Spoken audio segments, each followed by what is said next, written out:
Everyone and their mother at this point is going to Japan to buy secondhand designer bags, but in 2025, is that still the case or is it all just hype? If you're new to my channel, hi, my name is Alice, and in 2024, I released a comprehensive guide about how to buy secondhand designer bags in Japan. I recently came back from Tokyo and Osaka, and I wanted to share my updated tips and tricks on how to score your dream designer bag for a discount. Now, the first thing I would have to say is that not everything is cheap in Japan. I think that this is a misconception that people have, and they go into Japan think that they're going to get either a really massive discount or that everything that they want is cheaper than what they see online or in their home country. One of the bags that I've been always thinking about is this LV Diane, and I saw like maybe 3 or 4 of them in different shops throughout the country, and I was really excited because a lot of them were in great condition, but honestly the prices were just not that great, and they were about what you would see on the RealReal or Fashion File, ranging from like 1,009 to 2,002 depending on the condition. And so I was like, maybe this is not the place to buy a Diane, for example. Other kinds of bags, like sometimes vintage classic flaps, they look pretty cheap, but honestly they probably are very similarly priced. And things that are just generally very popular, like an Hermes Rose Sakura bag, sometimes can be even more expensive just because it's so popular within the country. My best tip for this is to always see the bag that you like and then check online to get an understanding of how much that bag is based on other sellers. For example, I found this beautiful LV vintage bag for like about $600, but the moment I saw this online and it was around that price, I felt like, oh, I'm not actually getting a deal. I didn't end up getting that bag, but it's a really nice and practical, functional LV bag. Another bag that I saw that I really loved was this Chanel mini rectangular. It was like blue and iridescent, and I was very excited to see it because I was like, oh, I'm gonna get this for a deal. And it was about $4,800, which is pretty cheap. It's a couple $100s from what you would see in another kind of resale market, but it isn't like a great deal in terms of getting something for like $3,000. For bags that you do find discounts on, I would say manage your expectations. Now, obviously, if you're going for a brand new Hermes bag, I would say that it's a really good deal. You can get things for a couple $1,000s off. So for example, I saw this white Kelly 25. It was priced around 22,000 US dollars, and I know like in most places in the US it's about $25,000. But if you were to go into Singapore, for example, you probably could get something for a very similar price. So depending on where you come from, the prices of secondhand bags may be on your favor, but don't expect like a wild discount. My third tip is to look for brands that are less popular in Japan. So I noticed that Dior and Fendi weren't as popular, and you can see that in the inventory as well. There just weren't as many Dior bags or Fendi bags in selection. But I did find the bags to be extremely competitive in terms of pricing. So for example, not only did I find this Dior saddle bag, it was in this rich burgundy red color, and oh, it was so beautiful and perfect for the fall. But I think the combination of it being a Dior bag plus the fact that it was like a burgundy hot red made it to be a pretty competitive price. Like when I go around in Japan, I don't see people in many bright colors, and so I think that that made the bag significantly cheaper. So the bag was priced around, I think, $2,200, which was such a steal. I just thought it was so beautiful and grungy. Another bag that I saw was this bright yellow Chanel bag, and I thought it was super cute.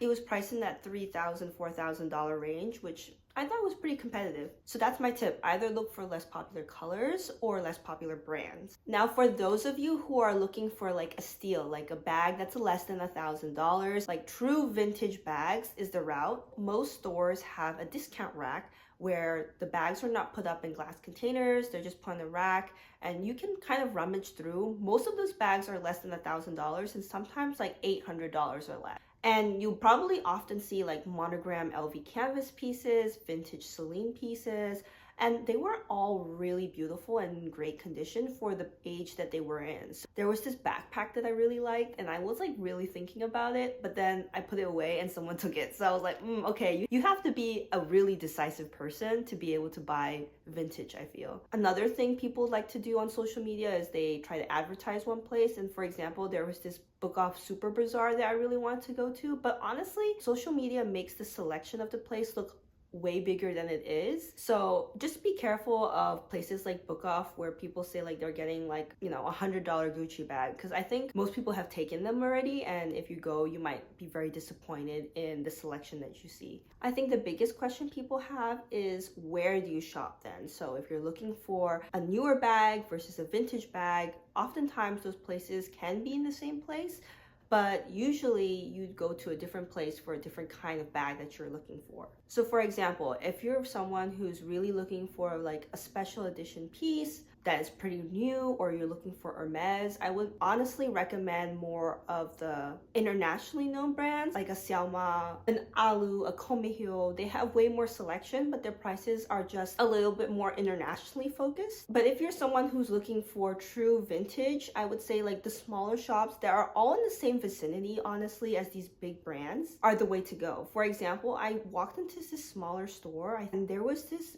beautiful Birkin 30, and it was like a limited edition piece, and it was like maybe $12,000, and it was in great condition. If you're looking for more specifics on where to shop in Tokyo, I highly recommend you watch my 2024 guide. It explains the major neighborhoods to hit, as well as the big names of different kinds of stores that you should be looking out for. In Osaka itself, I tended to find that many of the store brand names that you would see in Tokyo, like Watchnyan or Alu or Komehyo, also had stores in Osaka itself. And I think that is the best way to look for stores in different places around Japan. Start with the big brand names first, and oftentimes the smaller shops are around there as well. So for example, in Osaka, I went to Shinsaibashi and there were at least 50 stores that I was like hitting up along, you know, a single corridor of roads. The next thing I think people think about is, should I buy in Tokyo or should I buy in Osaka, or name a different city? Now, I do think it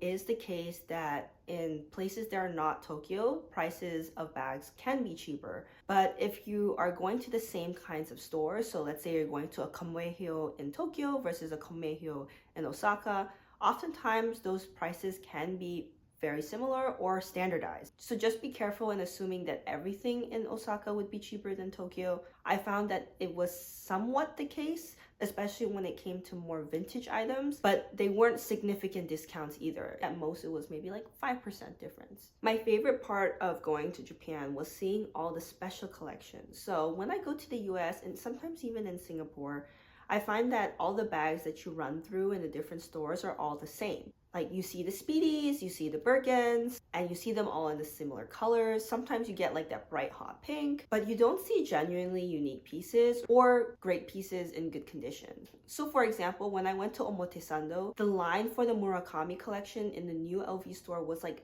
out the door. It was raining, people were still lining up. It might have been taking 2.5 hours just to get in. But if you just walked into other stores, like for example, I went to this place called Camilla Vintage, which is like 2 minutes away from where the Murakami exhibition is in Tokyo. They had so much selection of Murakami pieces from the original collection, and they were all in great condition. Now, the prices were pretty internationally priced. I wouldn't say that you're gonna get a significant discount. In fact, I think Sophie Sohed, and I apologize if I pronounced her name wrong, talked about how she bought a Murakami piece in Japan and it was actually more expensive after she like had paid taxes on the way back to London. So just be careful if you're trying to find a deal. But if you're trying to find that special one of one or a special collection piece that is just so difficult to find in your country, I think Japan is a great place to find that gem. So those were all my tips and tricks on how to score your best deal for designer bags in Japan. If you're going to Japan, or if you're thinking of getting a particular kind of bag, I'd love to hear what you're thinking about in the comments below. If you like this video, please do give it a like and subscribe, and I hope to see you in my next video. Bye!